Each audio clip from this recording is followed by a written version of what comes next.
Assalamualaikum warahmatullahi wabarakatuh. Baik adik-adik, sebelum memulai pembelajaran pada hari ini, alangkah baiknya kita terlebih dahulu berdoa. Berdoa dipimpin oleh saya sendiri. Berdoa dimulai. Auzubillahi minasyaitonirrajim. Bismillahirrahmanirrahim. Raditu billahi rabba wa bil islami dina wa bil muhammadin nabiyya wa rasulullah. Rabbi zidni ilman warzuqni fahman. Amin ya rabbal alamin. Berdoa selesai. Baik adik-adik, sebelum memulai pelajaran pada hari ini, Bapak akan memeriksa kehadiran kalian. Maka di sini ada yang tidak hadir. Alhamdulillah hadir semuanya ya. Pada pertemuan sebelumnya kita membahas mengenai wudhu. Nah, pada minggu ini kita akan membahas mengenai sholat. Di sini sudah ada yang tahu apa itu sholat? Oke, benar sekali. Sholat merupakan salah satu rukun Islam yang wajib dilakukan oleh setiap muslim. Jadi, secara bahasa sholat berarti doa atau permohonan. Dalam istilah agama Islam, sholat diartikan sebagai ibadah yang dilakukan dengan cara berdiri, ruku, sujud, dan duduk disertai dengan bacaan-bacaan tertentu. Sholat juga merupakan wujud penghambaan seorang muslim kepada Allah SWT yang dilakukan dengan penuh khusyuk dan ketulusan. Hukum sholat merupakan ibadah wajib bagi setiap muslim, baik laki-laki maupun perempuan. Kewajiban sholat tercantum dalam Al-Quran surat Al-Baqarah, yang artinya, dan dirikanlah sholat, tunaikanlah zakat, dan rukuklah bersama orang-orang yang rukuk.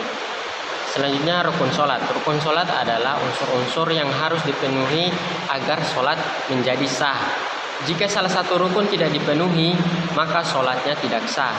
Berikut adalah rukun sholat. Yang pertama niat, yaitu membenarkan hati untuk melakukan sholat dengan ikhlas karena Allah SWT. Niat dilakukan di dalam hati, tidak perlu diucapkan. Yang kedua takbiratul ihram, yaitu memulai sholat dengan mengucapkan Allahu Akbar.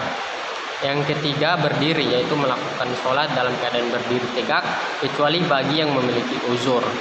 Yang keempat bacaan Al-Fatihah, yaitu membaca surah Al-Fatihah pada setiap rakaat. Yang kelima ruku, yaitu menundukkan badan hingga punggung sejajar dengan paha sambil membaca tasbih. Yang keenam i'tidal, yaitu berdiri tegak kembali setelah ruku sambil membaca tasbih. Yang ketujuh sujud, yaitu menelungkupkan dahi, hidung, kedua tangan, kedua lutut, dan ujung kaki ke tanah sambil membaca tasbih. Yang kedelapan duduk di antara dua sujud, yaitu duduk sebentar setelah sujud pertama sebelum melakukan sujud kedua. Yang kesembilan duduk tasyahud akhir, yaitu duduk setelah sujud kedua membaca tasyahud akhir dan salam. Selanjutnya syarat sah sholat, yaitu selain rukun terdapat juga syarat yang harus dipenuhi agar sholat sah, yaitu syarat ini meliputi yang pertama Islam, yaitu seseorang yang melakukan sholat harus beragama Islam. Yang kedua balik, seseorang yang melakukan sholat harus sudah mencapai usia balik. Yang ketiga berakal sehat, yaitu seseorang yang melakukan sholat harus berakal sehat dan mampu memahami apa yang dilakukannya. Yang keempat suci dari hadas dan najis, yaitu seseorang melakukan sholat harus dalam keadaan suci dari hadas kecil seperti kencing, buang air besar atau keluar angin, dan hadas besar atau junub. Badan dan pakaian juga harus suci dari najis. Yang kelima menutup aurat, yaitu seseorang yang melakukan sholat harus menutup auratnya sesuai dengan ketentuan Islam. Yang keenam waktu sholat, yaitu sholat harus dilaksanakan pada waktu yang telah ditentukan. Jadi tadi Bapak sudah menjelaskan mengenai pengertian sholat, hukum sholat, rukun sholat, syarat sah sholat, dan tata cara sholat.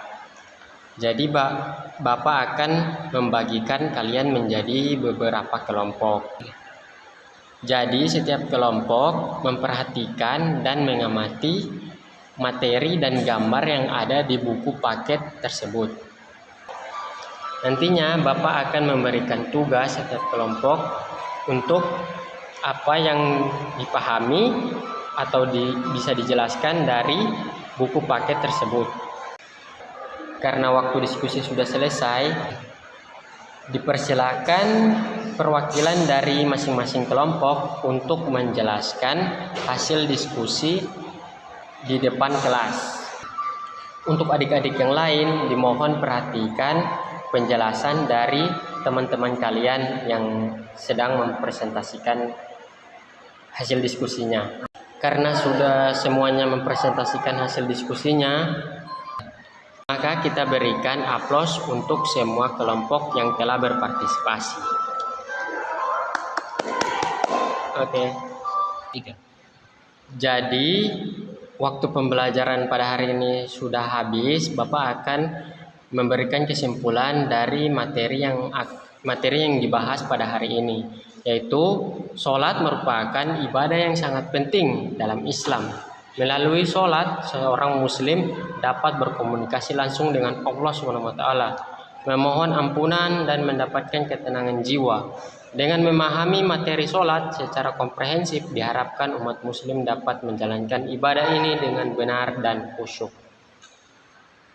3. Jadi kita akan mengakhiri pembelajaran pada hari ini dengan mengucapkan hamdalah, alhamdulillahirabbil alamin, wassalamualaikum warahmatullahi wabarakatuh.